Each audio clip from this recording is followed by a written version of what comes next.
नमस्कार दोस्तों, गार्गी क्लासेस पर आपका स्वागत है। डेटा आज की 11 सितंबर 2021 और देख लेते हैं इंडियन एक्सप्रेस के एडिटोरियल और आइडिया पेज से इंपॉर्टेंट आर्टिकल्स जो अभी हम इस वीडियो में डिस्कस करने वाले हैं। देखो, आज ज़्यादातर आर्टिकल्स तो 9/11 अटैक जो हुआ था यूएसए पे उसी से रिलेटेड है और पिछले 20 सालों का पूरा जो ड्यूरेशन रहा उसमें क्या क्या डेवलपमेंट्स हुए हैं वो जानेंगे। और एक आर्टिकल यहाँ पर दिया हुआ है इन्फ्लेशन रिस्क, इसमें कि कोविड-19 के चलते अभी प्रीवियस अगर इन्फ्लेशन की अगर बात करें तो वो लगभग 6% जो अपर लिमिट दी हुई है ना आरबीआई को गवर्नमेंट ऑफ इंडिया के द्वारा, तो उसके आसपास में रही है, जिसमें 5.53 से रेंज करके और 6.12% तक पहुंच गई थी। तो ऐसे में इन्फ्लेशन अपने आप में एक प्रेशर क्रिएट करेगी गवर्नमेंट ऑफ इंडिया पे या फिर आरबीआई पे, क्योंकि इन्फ्लेशन टारगेटिंग हमारे यहाँ पर आरबीआई को दी हुई है और उसी के बेसिस पे वो अपनी मॉनेटरी पॉलिसी को फॉर्मुलेट करते हैं। तो एक तरफ तो इकोनॉमी को प्रोग्रेस करवाना और दूसरी तरफ इन्फ्लेशन को कंट्रोल करना, दोनों चीज़ों में अभी प्रायोरिटी पे आरबीआई ने ले रखा है इकोनॉमिक प्रोग्रेस।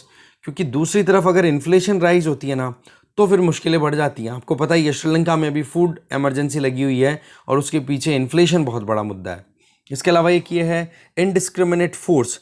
इस आर्टिकल में बताया कि छत्तीसगढ़ में जो 2013 में पुलिस फायरिंग हुई थी कि कुछ लोग जो निर्दोष थे अभी निर्दोष साबित हुए हैं और उन लोगों पर अटैक इसलिए किया गया था सीआरपीएफ और कोबरा यूनिट के द्वारा कि वो लोग माइस्ट एक्टिविटीज़ को प्रमोट कर रहे हैं वहाँ पर अभी जब इन्वेस्टिगेशन हुआ, पूरी सुनवाई हुई है, तो अब ये पता पड़ा कि उन लोगों का कोई माओइज्म से कोई रिलेशन ही नहीं है।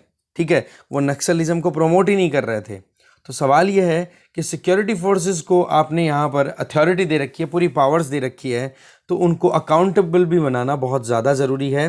नहीं तो इसी तरीके से एक्सट्रीमिज़म का नाम लेकर के निर्दोष लोगों को मार दिया जाएगा। ठीक है, ये चीज़ बताई जा रही है।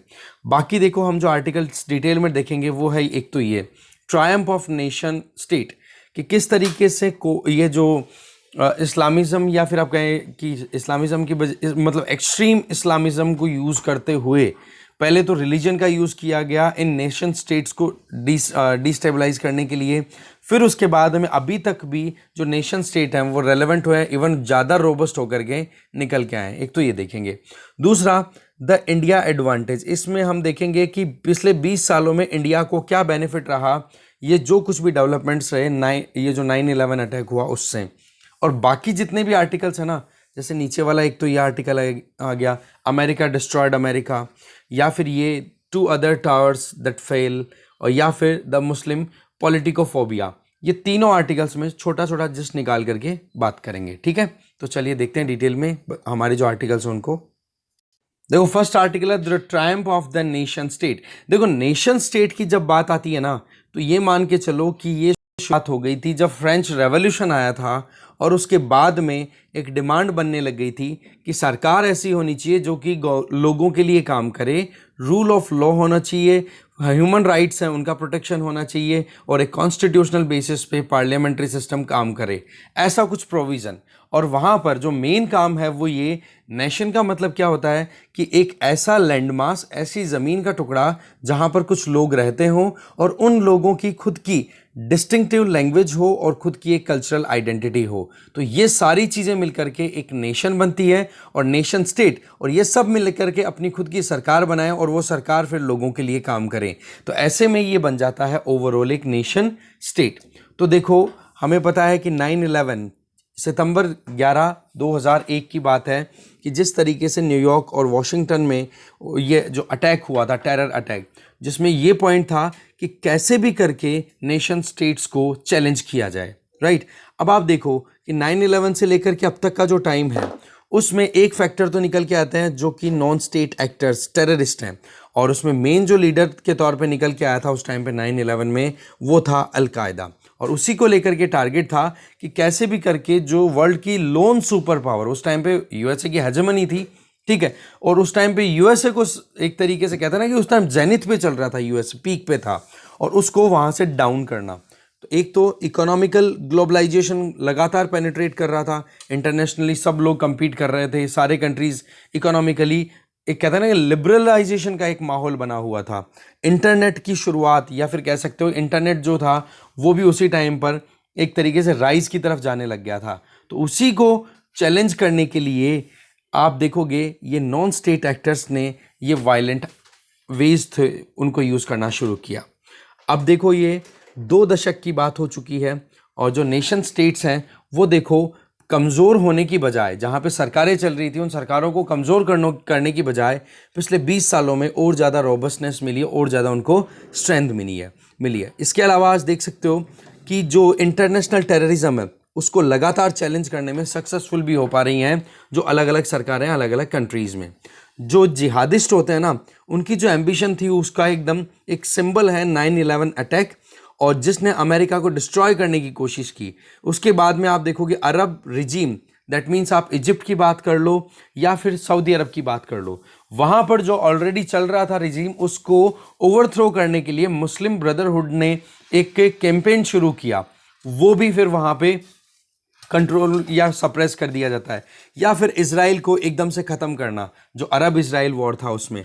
तो ओवरऑल आप देखो, चाहे अमेरिका हो, चाहे अरब रिजीम्स हो या फिर इजराइल हो, इन तीनों को ख़त्म करने की पूरी कोशिशें की, पर अभी तक भी ये जो टेररिस्ट एक्टिविटीज़ कंडक्ट करने वाले इंडिविजुअल्स हैं या ग्रुप्स हैं वो सक्सेसफुल नहीं हो पाए। अब देखो टेररिस्ट ऑर्गेनाइजेशन है या फिर ये रिलीजियस एक्सट्रीमिज्म को यूज़ करते हुए ज़्यादातर लोगों को अपने साथ में लेकर के और फिर कहता है ना कि अटैक करना जो एग्जिस्टिंग सिस्टम है उस पर, और एक तरीके से पूरे सिस्टम को बिल्कुल ओवरऑल चेंज कर देना।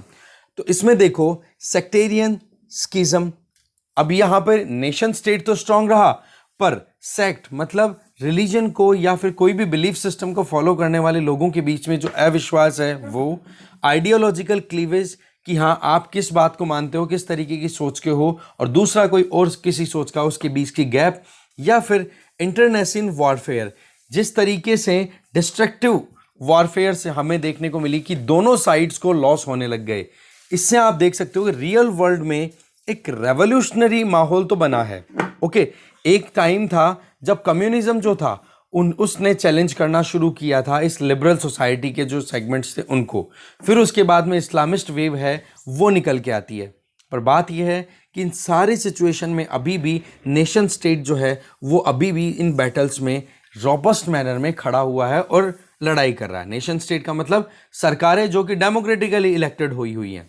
ठीक है, अब आप देखो कि लगभग सभी राष्ट्रों में लिबरल डेमोक्रेसीज अभी प्रोमोट हो गई। वजह क्योंकि ये लगातार यहाँ पर जो टेररिस्ट थ्रेट था उसके चलते ये था कि अगर कहीं पर भी डिक्टेटरशिप आ जाती है, कहीं पर भी अथॉरिटेरियन रिजीम आ जाता है, तो बोले लोगों के विश्वास में या लोगों की जो पावर है या ऑटोनॉमी है उसको कर्ब करने की कोशिश की जाएगी। तो ऐसे में सिक्योरिटी को ध्यान में रखते हुए, इंडिविजुअल लिबर्टी को ध्यान में रखते हुए डेमोक्रेसीज बहुत प्रमोट हुई है पिछले 20 सालों के अंदर। आप देखो स्टेट जो है जिन्होंने भी पावर का अब्यूज़ किया है उनको भी मजबूरन डेमोक्रेटिक वैल्यूज़ पर ध्यान देना पड़ा, क्योंकि वहाँ पर अगर लोगों का कॉन्फिडेंस अगर किसी सरकार में निकल जाता है ना, गिर जाता है, तो उसके बाद में वो सरकार लेजिटिमेट नहीं रह पाती है। स्टेट सिस्टम ने और ज़्यादा अपनी पेस बढ़ा दी जब 9/11 अटैक हुआ, उसके बाद में, ये मैं बता चुका हूँ आपको। और जो एंजाइटी थी वो थी टेरर ग्रुप्स से कि कैसे भी करके इनको अगर वेपन मिल जाएंगे, वो भी कौन से मास डिस्ट्रक्शन वाले, चाहे न्यूक्लियर हो चाहे कन्वेंशनल हो।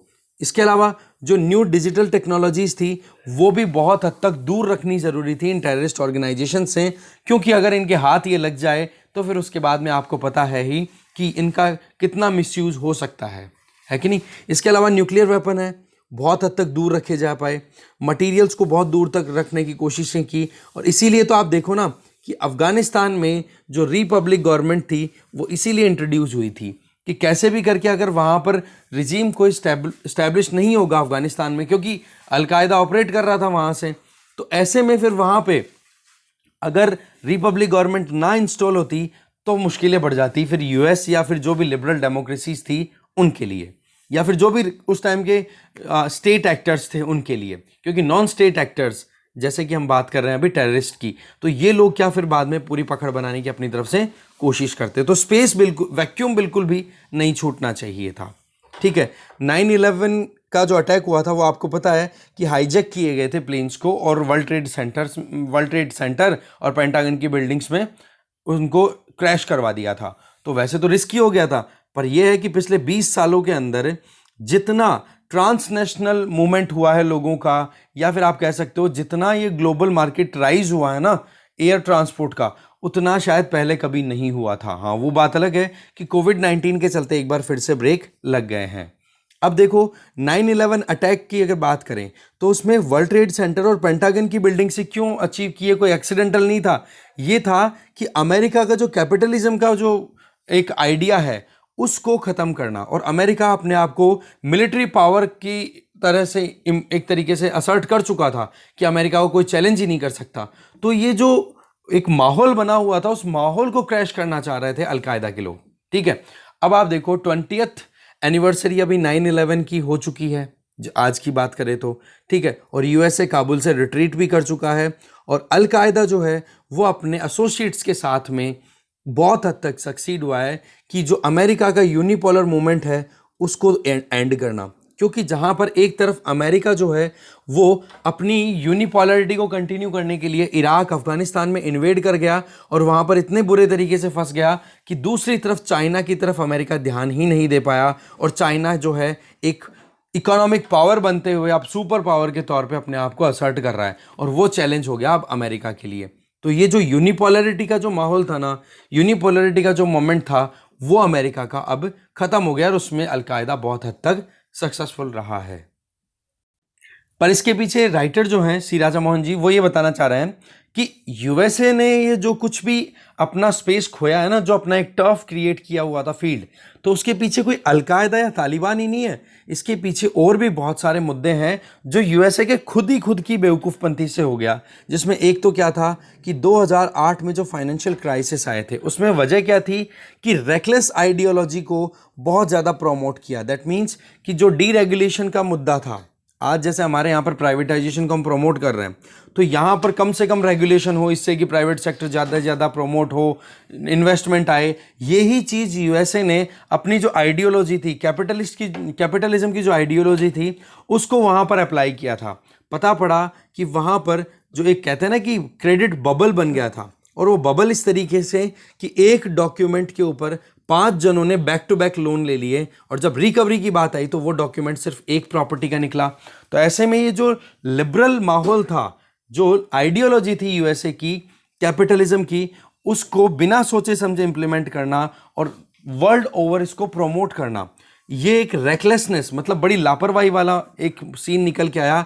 और अल्टीमेटली आपको पता ही है कि फिर फाइनेंशियल क्राइसिस आता है, और तभी से वेस्टर्न सोसाइटीज डिक्लाइन करती हैं, और आप देखते हो चाइना एक, आप कह सकते हो कि वर्ल्ड प्लेटफॉर्म में फ्रंट पे आने लग गया। इसके अलावा अमेरिका अफगानिस्तान में हार जाता है। मिडिल ईस्ट है, वो भी कोई ज़्यादा दूर, मतलब वहाँ पर भी कोई अच्छी खासी सफलता नहीं मिली, चाहे अमेरिका ने किसी को सपोर्ट किया हो, चाहे इराक में इन्वेड किया हो। और टेरर थ्रेट है, वो अभी तक आप देख सकते हो कि दूर नहीं हो पाया है। तो वॉर ऑन टेरर का नाम करके अमेरिका वहाँ पर एंटर हुआ, पर मुश्किलें बहुत ज़्यादा बनी रही। अब आप देखो अमेरिका में जो आइडियोलॉग्स हैं, जो सोचते समझते हैं, इंटेलेक्ट्स हैं, उनके हिसाब से देखें तो उनका टारगेट इराक में क्यों था कि सद्दाम हुसैन जो है वहाँ पर न्यूक्लियर वेपन डेवलप कर रहा है, बट वहाँ पहुँच गए, डेमोक्रेसी को प्रमोट करने का नाम किया, और जो सद्दाम हुसैन है उसका रिजीम ख़त्म करना था, मिला क्या? कुछ भी नहीं। 9/11 के बाद में जॉर्ज डब्ल्यू बुश, उस टाइम पे आपको पता ही है प्रेसिडेंट ऑफ यूएसए हुआ करते थे, उन्होंने ये कहा कि हम ग्लोबल एक्सेस ऑफ एविल्स के अगेंस्ट में लड़ाई लड़ रहे हैं। और वो एक्सेस ऑफ एविल्स कौन कौन थे? 3 कंट्रीज, ईरान, इराक और नॉर्थ कोरिया। अब आप देखो इन तीनों कंट्रीज में से किसी का भी डायरेक्ट इन्वॉल्वमेंट नहीं था 9/11 अटैक में, पर उसके बावजूद भी यहाँ पर इन तीनों को कंटेन करने के लिए अमेरिका लग गया। तो आप देखो कि कितनी बेवकूफ़पंती अब क्लियर होती है। इसके अलावा आप देखो पाकिस्तान है, पाकिस्तान को तो यूएसए ने रिवॉर्ड दिया बिलियंस ऑफ डॉलर्स, और जबकि आज यूएसए अफगानिस्तान से जो मुंह की खा के निकल रहा है ना, उसके पीछे पाकिस्तान ही है। तो पाकिस्तान ने देखो डबल गेम खेला, यूएसए से पैसे भी ले लिए और तालिबान को अपने घरों में ही, और वहाँ पर जो अफगानिस्तान की जो हिंटरलैंड थी, विलेजेस थे, वहीं पर तालिबान को और पावरफुल बना दिया, और वही तालिबान अब री इमर्ज होकर के आ गया, यूएसए को वहाँ से निकलना पड़ रहा है। तो असली कल्प्रिट तो पाकिस्तान है, उसको कोई अकाउंटेबिलिटी नहीं रखी, इसको ना तो एक्सिस ऑफ एविल्स की कैटेगरी में डाला, ना इसको टेररिस्ट प्रमोट करने वाले कंट्रीज़ की कैटेगरी में डाला, और उसके हिसाब से इसके अगेंस्ट में कोई एक्शन लिया। मिडिल ईस्ट में देखें या फिर आप देख सकते हो अमेरिका की, मिडिल ईस्ट में देखें तो अमेरिका ने बहुत पैसा बहाया है और बहुत खून भी बहाया है, उसके बावजूद आज देख सकते हो कि अमेरिका में कोई शांति नहीं है, कोई सक्सेस नहीं है। इवन हम नीचे एक आर्टिकल भी डिस्कस करेंगे कि अमेरिका डिस्ट्रॉयड अमेरिका। वहाँ पर ये नहीं कि किसी एक प्रेसिडेंट ने या जो बाइडन ने अमेरिका को डिस्ट्रॉय किया है, बोला अमेरिका ने खुद से खुद को डिस्ट्रॉय कर दिया, ये स्टेटमेंट दिए। और वो स्कॉलर जो है नीचे जिनका राइटर है वो यूएसए की ही है। तो इस तरीके से क्या क्लियर होता है कि यहाँ पर अमेरिका ने जो ब्लाइंडनेस रखी, अंधापना रखा ना, और उसी अंधेपने का फायदा उठाया, आज चाइना होराइजन पे आ गया और यूएसए को सीधा चैलेंज करता है खुले में। ठीक है, यूएसए देखो वैसे तो मोस्ट पावरफुल नेशन के तौर पे बना रहेगा, पर जो एक हेजेमनी थी ना, खुद की जो डोमिनेंस थी, वो खत्म हो गई। वो बात ठीक है, कैपेबिलिटीज पॉइंट ऑफ व्यू से या रेजिलियंस पॉइंट ऑफ व्यू से यूएसए फिर से उठ खड़ा हो जाएगा, क्योंकि कैपेबिलिटीज कम नहीं है यूएसए में। पर फिर भी अब चाइना एक रियलिटी बन के आ गया है, उसको अब इग्नोर नहीं किया जा सकता। अब आप देखो कि जिहादिस्ट एजेंडा को लेकर के जो इस्लामिक एफर्ट थे, जैसे मुस्लिम ब्रदरहुड का मैंने नाम लिया पहले, तो उनका काम क्या था कि गल्फ एरिया में जो किंगडम्स थे, जैसे कि सऊदी अरब की बात कर लो या इजिप्ट की बात कर लो, तो वहाँ पर उनको रिमूव करने की पूरी कोशिशें की। तो इस तरीके से मोनार्क्स जो थे उनको तो सपोर्ट कर दिया यूएसए ने कि कैसे भी करके ये बने रहें, तभी तो यूएसए और सऊदी अरब की अच्छी बनती है। इसके अलावा आप देख सकते हो कि अलकायदा ने कोई इन्हीं को चैलेंज नहीं किया, यूएसए जैसी हेजेमन को ही चैलेंज नहीं किया है। अब अलकायदा जो है वो अलग अलग थिएटर्स में ऑपरेट भी करने लग गया था और थ्रेट भी क्रिएट करने लग गया था इन मोनार्क्स के लिए। और मुस्लिम ब्रदरहुड जो थी वो तो लगातार ही अपनी तरफ से इनको मोनार्क्स को चैलेंज करने में कोई कमी छोड़ नहीं रही थी। अब वो मुस्लिम ब्रदरहुड का या फिर वो चैलेंजेस थे वो तो देखो हो गए कम। अब डर जो है अरब कंट्रीज़ के लिए या सऊदी अरब या फिर जो भी मोनार्क वहाँ पे इंस्टॉल्ड है उनके लिए, कि टर्की, कतर और ईरान, ये तीनों जियोपॉलिटिकल पर्पसेस के लिए इस्लाम का यूज़ कर रहे हैं लगातार। ठीक है, ये बात हम पहले भी देख चुके हैं। कतर तो क्या कर रहा है कि कैसे भी करके इस्लामिज्म को प्रमोट करें, लिबरलिज्म को लेकर के आ रहा है। अब आप देखो यहाँ पर लेजिस्लेटिव इलेक्शंस करवा दिए, डेमोक्रेसी को प्रमोट करने की कोशिश कर रहा है। टर्की आपको पता है रेसिप तैयब अर्दोगन वहाँ के प्रेसिडेंट की लीडरशिप में लगातार अपने आप को असर्ट कर रहा है कि हम जो खलीफा का जो रूल था वो लेकर के आएंगे। और ईरान आपको पता ही कि सऊदी अरब में जो सुन्नी कम्युनिटी है उसको चैलेंज करने के लिए शिया कम्युनिटी डोमिनेटेड कंट्री है। तो ऐसे में गल्फ किंगडम है ना, वो कहीं ना कहीं इन चीज़ों को लेकर के डाउट में है। और इसी चीज़ की वजह से जो गल्फ किंगडम्स हैं जैसे यूएई और दूसरी तरफ सऊदी अरब चाहे बहरीन, ये किस तरफ चले गए। आज जो पहले जो चैलेंज हुआ करता था वो था ज्यू स्टेट, दैट इज़ इजराइल, और इजराइल के साथ में इनके कोलैबोरेशन है। देखो पाकिस्तान और चाइना का जो अभी पॉलिटिकल सिनेरियो चल रहा है ना, उस केस में तो उसमें कोई डाउट ही नहीं है कि जो रिलीजियस फोर्सेस हैं उन्होंने अपनी तरफ से अभी जो रियलिटी है, सुपर नेचुरल पावर जो चाइना की तरफ से आ रही है, उसको मानने से मना नहीं करना। इसके अलावा चाइना भी अपनी तरफ से एक बोल्ड मिशन चला रखा है, शी जिनपिंग का बोल्ड मिशन है, दैट इज सिनीसाइज। इसमें क्या होगा कि कैसे भी करके जो चाइना की कम्युनिस्ट पार्टी की जो आइडियोलॉजी है उसके सामने इस्लामिज्म को सबऑर्डिनेट बना करके रख देना। अब इसमें क्या है कि कैसे भी करके अगर इस्लामिज्म कम्युनिज्म के सबऑर्डिनेशन में आ जाता है तो जो मुस्लिम्स हैं जो सिंजियान प्रोविंस में चाइनीज़ डोमिनेंस को चैलेंज करते हैं, उइगुर मुस्लिम्स, तो बोलो उनको कंट्रोल किया जा पाएगा। तो चाइना का एक पैतरा ये भी है। इसीलिए आज देखो कि पाकिस्तान जो है ना वो गोद में बैठा है और चाइना को कोई प्रॉब्लम नहीं है चाहे कितना ही पैसा उसको देना पड़े, क्योंकि अल्टीमेटली सिंजियान मुस्लिम जो हैं वो एक टारगेट बने हुए हैं चाइना के लिए। क्योंकि चाइना ने जब से उइगुर मुस्लिम्स को सप्रेस किया तब से बहुत सारे कंट्रीज़ ने, इवन जो इस्लामिक वर्ल्ड के कुछ स्टेट्स हैं उन्होंने भी बीजिंग को सीधा चैलेंज किया है। पर सवाल क्या आ जाता है कि भाई बाप बड़ा ना भैया, सबसे बड़ा रुपया, सबसे पहली चीज़ आ गई वो है पैसा। और इसी चक्कर में चाइना के सामने वो भी घुटने टेकते हुए दिखाई दिए। तो बात यह है, चाहे सब कॉन्टिनेंट, साउथ एशियन सब कॉन्टिनेंट की बात करो या थ्रू आउट वर्ल्ड की बात करो, रिलीजियस एक्सट्रीमिज्म है ना वो तो वायलेंस के बेसिस पे बड़ा है, इसमें डाउट नहीं है। और उसमें स्टेट की पेट्रोनेज भी मिली है, स्टेट मतलब पाकिस्तान जैसे कंट्रीज़ की पेट्रोनेज भी मिली है।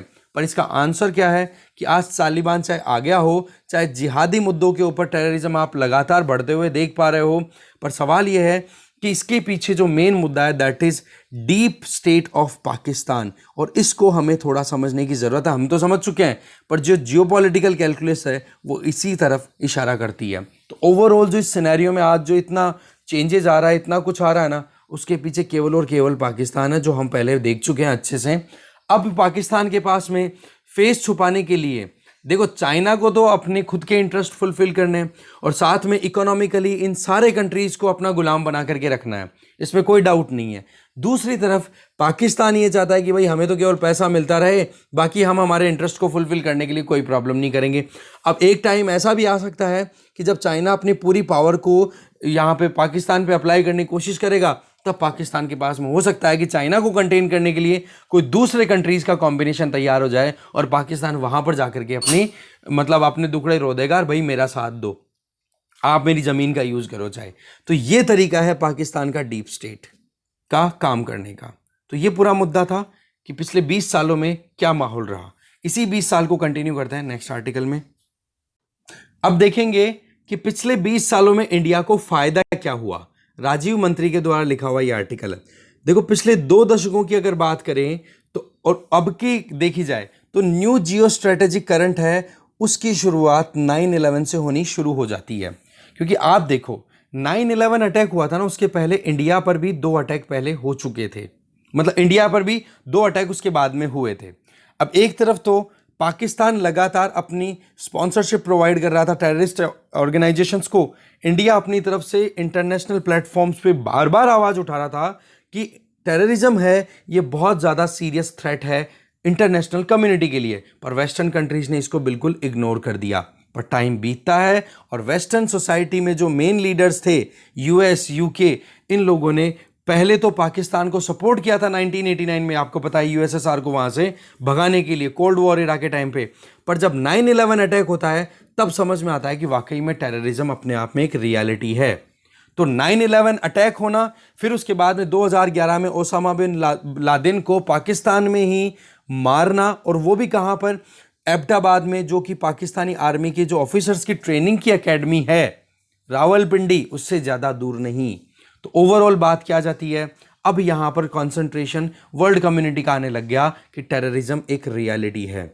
आप देख सकते हो पिछले 10 सालों के बाद में, 10 साल हो गए 2011 से लेकर 2021, अब जाकर के यूएसए ने अपने आप को पूरा विड्रॉ किया है। पर इसमें आप देख सकते हो कि पाकिस्तान अभी भी ब्लेम करता है कि जो बाइडेन ने पाकिस्तान के प्राइम मिनिस्टर से बातचीत नहीं की। अरे भैया आपके काम देखो ना एक बार।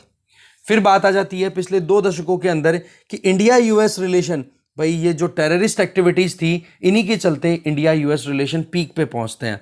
वैसे तो आपको पता ही है कि पाकिस्तान पहले न्यूक्लियर टेस्ट करता है, इंडिया न्यूक्लियर टेस्ट कर लेता है 1998 में, उसको हम पोखरण सेकंड बोलते हैं, ठीक है। आप देखो उसके बाद में पहले तो इंडिया पे सैंक्शन लगा देते हैं, केवल फ्रांस, इजराइल, ये कुछ कंट्रीज थे इन्होंने छोड़ा, बाकी सभी कंट्रीज ने सैंक्शन लगा दिए। क्योंकि इंडिया जो था, जो आप एनएसजी था, न्यूक्लियर सप्लायर ग्रुप, उसका ना तो मेंबर है, और ना ही दूसरी तरफ जो एनपीटी साइन हुई थी कोल्ड वॉर इरा के टाइम पे, उसका सिग्नेटरी है। फिर उसके बावजूद इंडिया ने अपना खुद का न्यूक्लियर वेपनरी तैयार कर लिया और वो टेस्ट कर लिया, तो सैंक्शन लग गए। फिर यहाँ पे आपको पता है जो प्रेसिडेंट बिल क्लिंटन थे 2000 में, वो आते हैं इंडिया की विजिट पे, और ये था टर्निंग पॉइंट।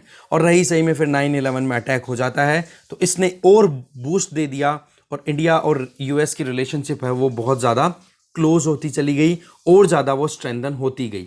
जहां पाकिस्तान ने अपने आप को एक क्लाइंट स्टेट की तरह यूज़ होने दिया, अब चाहे पाकिस्तान के वहाँ की स्टैब्लिशमेंट है, डीप स्टेट है, वो चाहे कुछ भी करे, पर पाकिस्तान के लोग तो आज भी बैकवर्ड ज़िंदगी जी रहे हैं ना।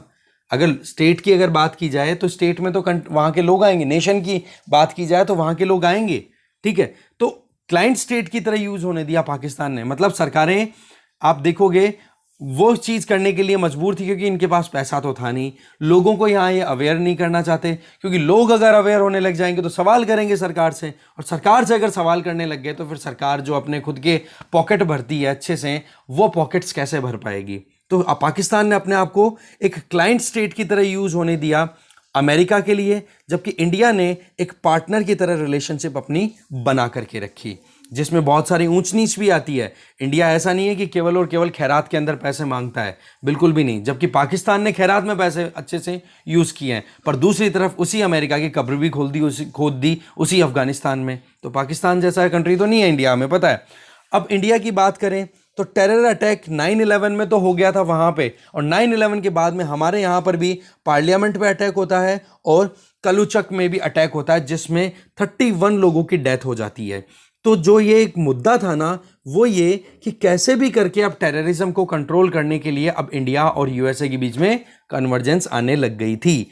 अब आप देखो, फिर उसके बाद में टाइम बीतता है, वो ये कि 2008 में हमारे यहाँ पर 26 नवंबर को मुंबई टेरर अटैक होता है। उसमें भी इंडिया अटैक नहीं करता। उसके पीछे बहुत सारी चीज़ें थी, पर अल्टीमेटली इंडिया ने जो एक स्ट्रेटजी अपनाई, दैट वाज स्ट्रेटेजिक रीस्ट्रेंट, कि ये चलो ठीक है, अभी पाकिस्तान के लीगल वे के अंदर ही हम पाकिस्तान में जो टेररिस्ट हैं उनको सज़ा दिलाएंगे, क्योंकि उस टाइम पे देखो इतनी स्ट्रॉन्ग गवर्नमेंट भी नहीं थी।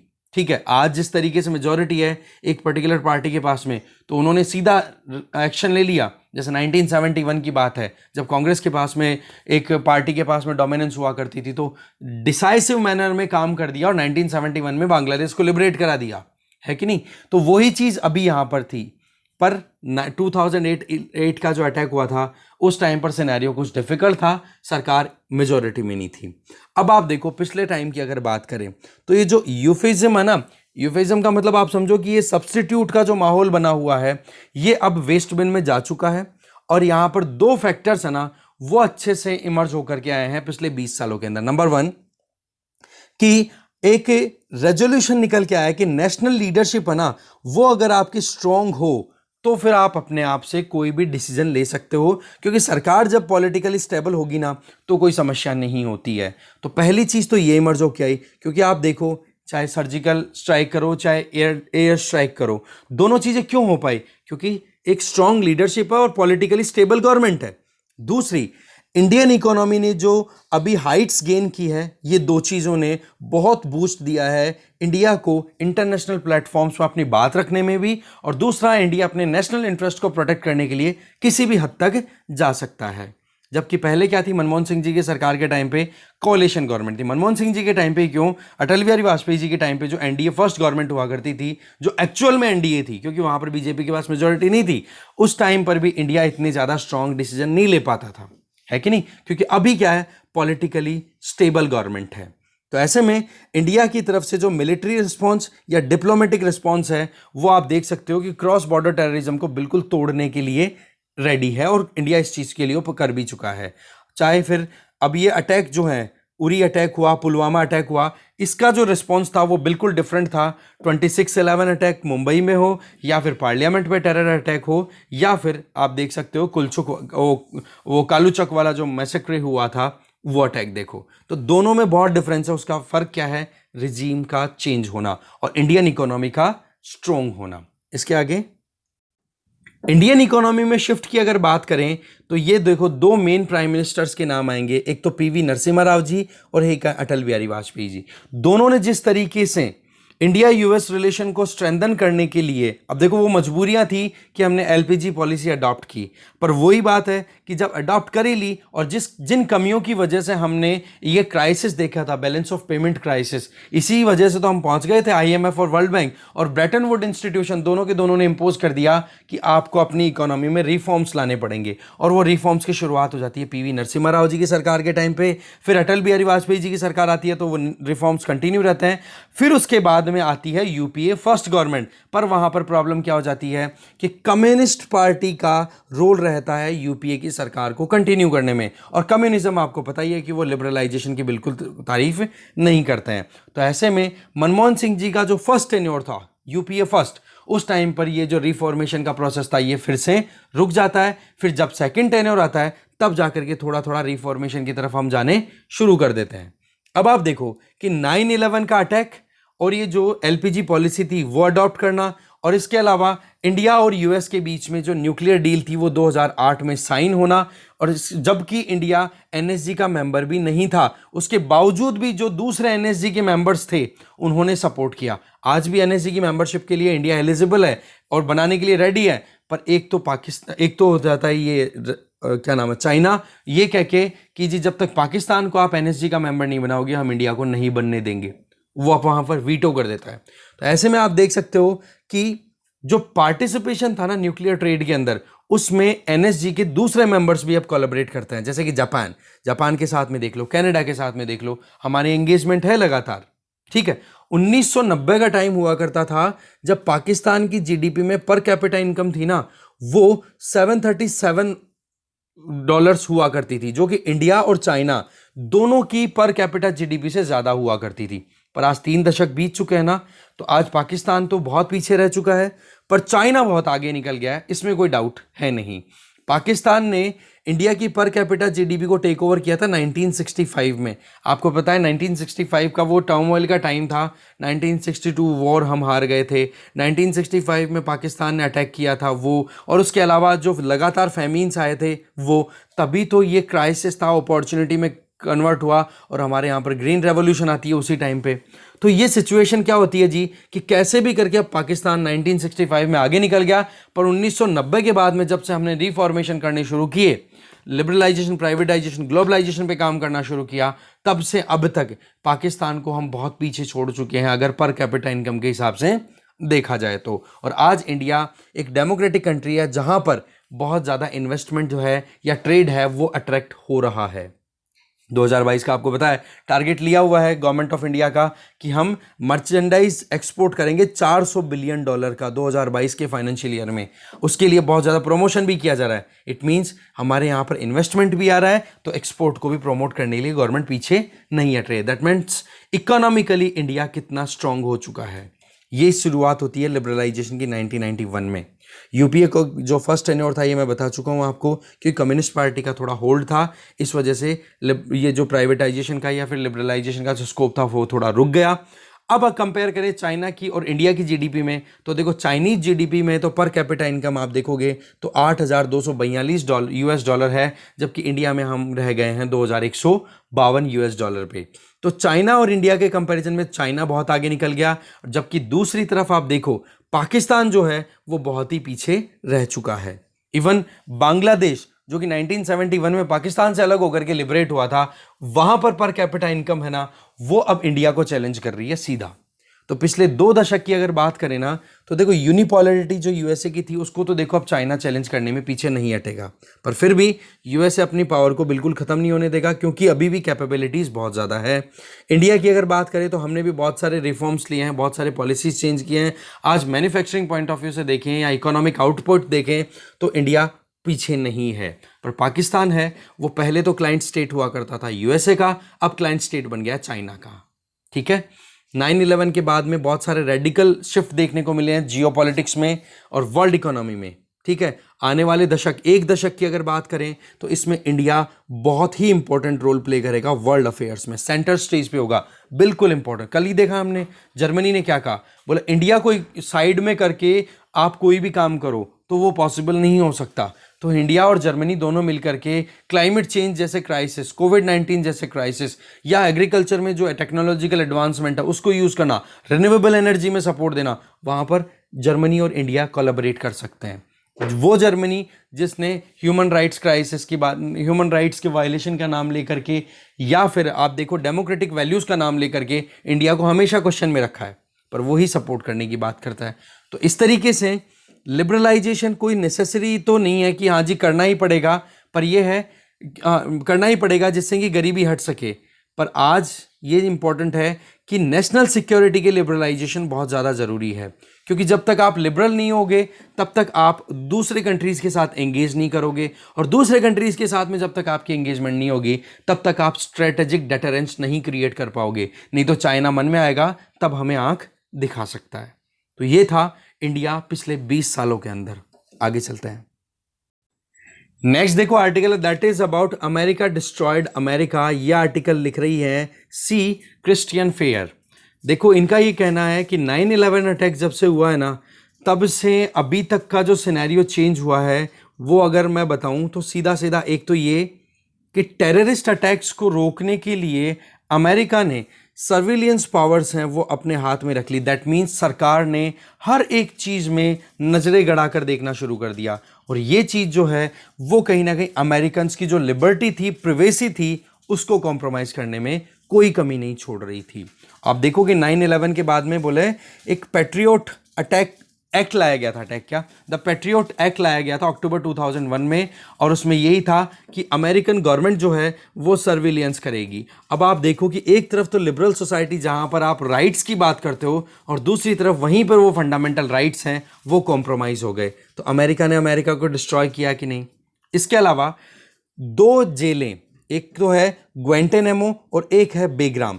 बोले ये 2 जेलें इसलिए स्टैब्लिश की गई थी अमेरिका के द्वारा कि जो कोई भी अमेरिका के अगेंस्ट में, अमेरिकन इंटरेस्ट के अगेंस्ट में काम करे तो उनको वहां पर जेल में डाल दिया जाएगा। और आप देखो जो हबीस कॉर्पस की जो रिट जुरिस्डिक्शन मिलनी चाहिए कि जी अगर आपने किसी को अरेस्ट किया है तो उसको आप कोर्ट के सामने पेश करोगे, जिससे कि वो अपने डिफेंस में भी कोई बात रख सके कि जी मैं निर्दोष हूं, मुझे गलती से इन्होंने पकड़ लिया, राइट।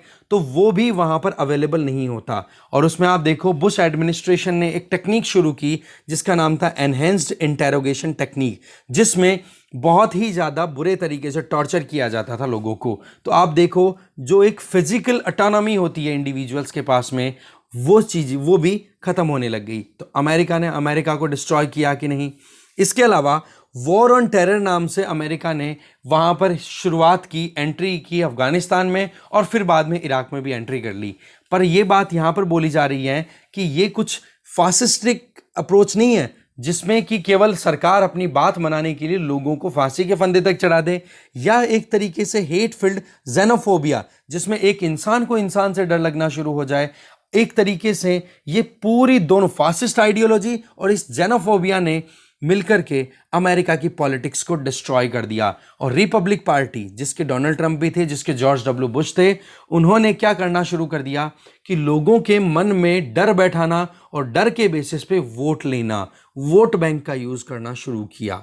आज देखो वाइट मेल्स हैं, उनको इस तरीके से डोमिनेट कर रखा है अमेरिकन सोसाइटी में जैसे कि उनके अलावा कोई प्रोटेक्ट कर ही नहीं सकता है अमेरिकन सोसाइटी को। इस तरीके से ये फासिज्म और ये जो जेनोफोबिया था, इसी का यूज़ किया डोनाल्ड ट्रंप ने।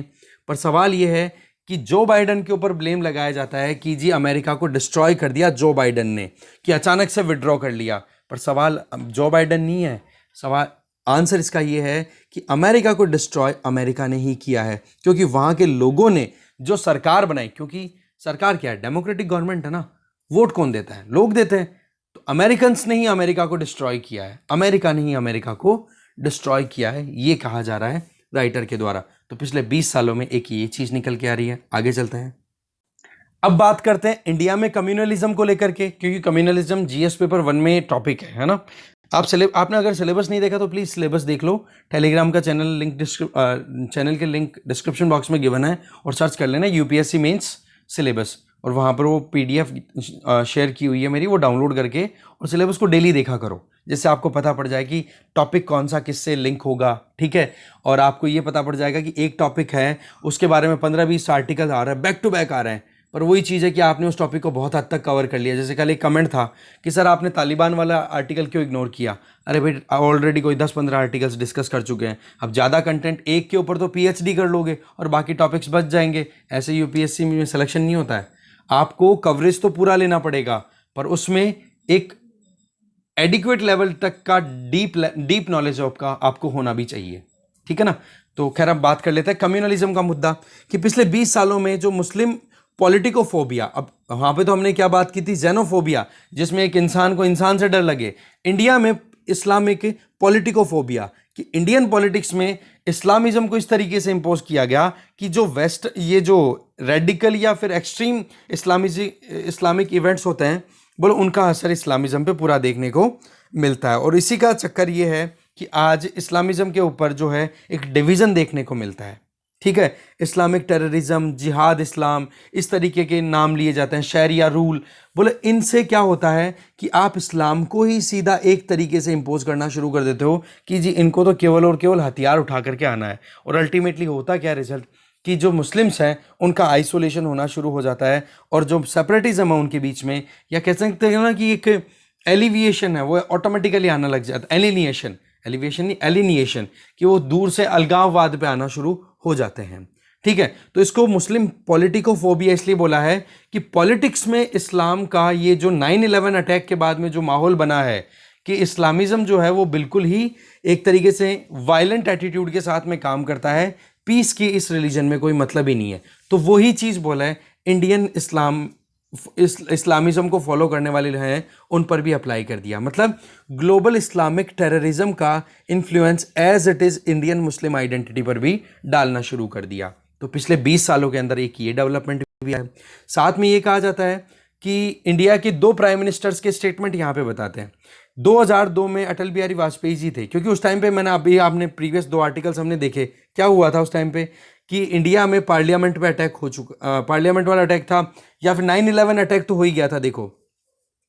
और इसके अलावा आप देख सकते हो इंडिया ने पहले ही बहुत सारे टेररिस्ट एक्टिविटीज़, जो कश्मीर में जो माइग्रेशन हुआ था कश्मीरी पंडितों का, वो देखा था, और जो छोटी मोटी टेररिस्ट एक्टिविटीज़ थी वो बढ़ी रही थी। 1998 में हमने कारगिल वॉर लड़ाई था, तो उसके बेड रॉक के बेसिस पे अटल बिहारी वाजपेयी जी ने स्टेटमेंट दिया कि बहुत सारे जो जो भी थ्रेट है, ये टेरर थ्रेट है, बोले ये कहीं ना कहीं वर्ल्ड कम्युनिटी के लिए बहुत बड़ा डेंजर है।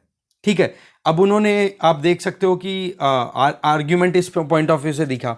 दूसरी तरफ इंडियन मुस्लिम्स के लिए मनमोहन सिंह जी का स्टेटमेंट आता है कि इंडिया में 150 मिलियन मुस्लिम्स के लगभग पॉपुलेशन है, उसके बावजूद भी अल-कायदा या तालिबान में हमारे मुस्लिम्स पार्टिसिपेट नहीं करते, इससे बढ़िया बात क्या होगी।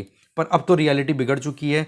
आईएसआईएस को ज्वाइन करने के लिए बहुत सारे लोग केरला से जा चुके हैं, और अभी भी इन्वेस्टिगेशन होती रहती है, तो पकड़ में आते रहते हैं। पर खैर उस टाइम की बात करें तो ओवरऑल बात क्या है, देखो सीधी सी बात है कि हर एक कम्युनिटी, चाहे हिंदू जो, चाहे मुस्लिम्स हो, चाहे कोई भी कम्युनिटी से वो बिलोंग करते हो, कोई भी रिलीजन से बिलोंग करते हो, जो एक्सट्रीमिज्म को फैलाने वाले लोग हैं वो तो देखो हमेशा से एक स्टेट एक्टर्स के लिए चैलेंज बने रहेंगे। ठीक है, चाहे वो हिंदूज में ही कोई भी हो, चाहे मुस्लिम्स में भी कोई भी हो। तो एक्सट्रीमिज्म है ना, वो तो हर एक तरीके से गलत चीज है। हाँ, आप अपनी खुद के जो सिस्टम है उसको प्रमोट करो, जैसे कि आर्टिकल 25, 26, 27, 28 रिलीजियस फ्रीडम देता है। उसमें क्या है जी कि आप अगर रिलीजन को प्रोपोगेट कर रहे हो, प्रोफेस करते हो, ठीक है, तो उसमें कोई प्रॉब्लम नहीं है अगर आप आसानी से बिना किसी को परेशान किए, बिना किसी दूसरे की रिलीजियस फ्रीडम को कॉम्प्रोमाइज़ किए करते हो, तब तो देखो इंडियन कॉन्स्टिट्यूशन में उसमें कोई प्रॉब्लम क्रिएट नहीं करता। पर अगर वहां पर आप हथियार उठाओ, किसी को जोर ज़बरदस्ती ये कहो कि आपको रिलीजन कन्वर्ट करना पड़ेगा, तो फिर बाद में प्रॉब्लम आना शुरू हो जाती है। और वहां पर फिर बाद में आपको पता ही है कि हमारा जो सेक्युलर सिस्टम है उसमें क्या है कि स्टेट मतलब गवर्नमेंट ने अपनी तरफ से प्रिंसिपल्ड डिस्टेंस मेंटेन कर रखी है कि अगर पीसफुली आप अपने रिलीजन को प्रोमोट करते हो, कोई प्रॉब्लम नहीं है। पब्लिक ऑर्डर के लिए कोई नुकसान नहीं है, कोई प्रॉब्लम नहीं है। अगर आप मोरालिटी को कॉम्प्रोमाइज नहीं कर रहे हो, कोई इशू नहीं है। तब तक तो आप अपने रिलीजन को प्रोपोगेट करो, प्रोफेस करो और कुछ भी करो, कोई इशू नहीं है। पर अगर वहां पर national integrity, public order, morality, इनके लिए अगर चैलेंज बनना शुरू हो गया, आपके रिलीजियस एक्टिविटीज, तब वहां पर स्टेट वहां पर एंट्री ले लेगा। तो उन चीजों को ध्यान में रखते हुए आपको अपना वैल्यू सिस्टम तैयार करना होगा अगर आप एक यूपीएससी एस्पिरेंट हैं और वाकई में सिविल सर्वेंट बनना चाहते हो। अगर एक तरफ भी एक्सट्रीमिज्म में कहीं पे भी फंस गए तो वो गड़बड़ हो जाएगा। तो सवाल यह है कि पिछले 20 सालों के अंदर मुस्लिम पॉलिटिकोफोबिया बहुत ज़्यादा इमर्ज होकर आ गया, और इसके पीछे वजह क्या है कि हमने इंडियन मुस्लिम या इंडियन इस्लामिज्म को कनेक्ट कर दिया ग्लोबल टेररिज्म फैलाने वाले जो लोग हैं।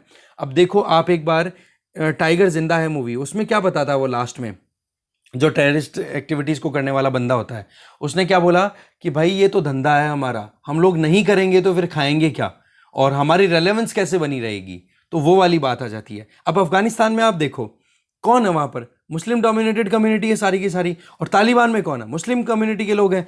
फिर भी वो ही मुस्लिम्स जो हैं, जो रेडिकलिज्म या फिर आप कह सकते हो बिल्कुल एक्सट्रीमिज्म को प्रमोट करना चाहते हैं, वो लोग ही लिबरल मुस्लिम्स को मौत के घाट उतार रहे हैं। तो ये चीजें क्या शो करती है कि आपको एक डिफरेंस तो कम से कम देखना पड़ेगा, और कम से कम आपका जो ओपिनियन होगा ना, वो किस प्रिज्म के थ्रू होता जाएगा, इंडियन कॉन्स्टिट्यूशन के थ्रू। आपका अपना ओपिनियन नहीं हो सकता है वो। ओके, आगे चलते हैं। इसके अलावा लास्ट आर्टिकल इसमें बताया जा रहा है 2 अदर टावर्स दैट फेल। इस आर्टिकल में ये बताया जा रहा है कि जो लिबरल स्टेट क्राफ्ट है, जो कि वेस्टर्न डेमोक्रेसीज प्रमोट करना चाहती हैं, और दूसरी तरफ सऊदी अरब या फिर दूसरे जो मोनार्क हैं, दोनों चैलेंज में हैं अभी भी। ये क्राइसिस अभी भी बना हुआ है, क्योंकि ना तो वेस्टर्न लिबरल डेमोक्रेसीज ने टेररिज्म को ख़त्म करने में सक्सेस गेन की है, और ना ही जो इजिप्ट में और सऊदी अरब के अंदर जिस तरीके से इस्लामिक ब्रदरहुड ने एक मूवमेंट शुरू कर रखा है, और उसको देखो टर्की सपोर्ट करता है। ठीक है, टर्की मुस्लिम ब्रदरहुड को प्रमोट करता है, जिससे कि सऊदी अरब में जो आप कह सकते हो मोनार्की है उसको ख़त्म किया जा सके, यूएई को ख़त्म किया जा सके, और अफगानिस्तान में तालिबान का मुद्दा। तो ओवरऑल बात क्या आ गई कि ये जो दो टावर्स थे, एक तो लिबरल स्टेट क्राफ्ट और एक ये मोनार्की या अथॉरिटी, ये दोनों की दोनों वाकई में कोलैप्स की तरफ बहुत हद तक पुश होती हुई दिखाई देती हैं, और इनका क्राइसिस भी बहुत ज़्यादा है। इसका मतलब ये नहीं है कि पुश होती हुई का मतलब कि अभी तक भी इनको चैलेंज करने वाली जो पावर्स हैं वो ख़त्म नहीं हुई है। चाहे अफगानिस्तान का एग्जांपल लो, चाहे यूएसए की, हमने देखा कि यूएसए ने यूएसए को डिस्ट्रॉय किया है, और चाहे फिर सऊदी अरब की बात कर लो, वहाँ पर भी मोनार्की चिंता में है, इसीलिए तो इजराइल के साथ में अपने रिलेशन अच्छे कर लिए। तो इन्हीं चीज़ों को देखो घूम फिर के बताया जा रहा है कि टेररिज्म को थोड़ा सा ख़त्म करने के लिए कोशिशें की गई थी, पर टेररिज्म के बादल अभी भी गहरे होते चले जा रहे हैं। अलकायदा रीइमर्ज होके आ गया, अलकायदा ने पुश किया आईएसआईएस को, वो बहुत हद बढ़ा, और आज इंटरनेशनली आईएसआईएस को ज्वाइन करने के लिए यूथ जो हैं वो आगे से आगे बढ़ते देखे गए थे। 2014 के आसपास की बात है। ठीक है, इंडिया से भी गए थे, बहुत जनों को तो पकड़ा गया था। ओके, तो इस तरीके से ये टेरर का जो माहौल है ये बना रहने वाला है अभी तो। और तालिबान ने देखो पकड़ बना लिया है, तो अब तो पता नहीं कितना और टाइम लगेगा, और तालिबान किस तरीके आगे कंटिन्यू करेगा रूल को, वो टाइम ही बताएगा। चैलेंजेस अभी भी खत्म नहीं है, पर हाँ फर्क इतना सही है कि आज आपके पास में मैच्योरिटी है और इंटरनेशनल कोalition है टेररिज्म को कंट्रोल करने के लिए। ठीक है, तो इस डिस्कशन में जो मोटी मोटी चीजें थी वो देख ली हैं। Thank you very much.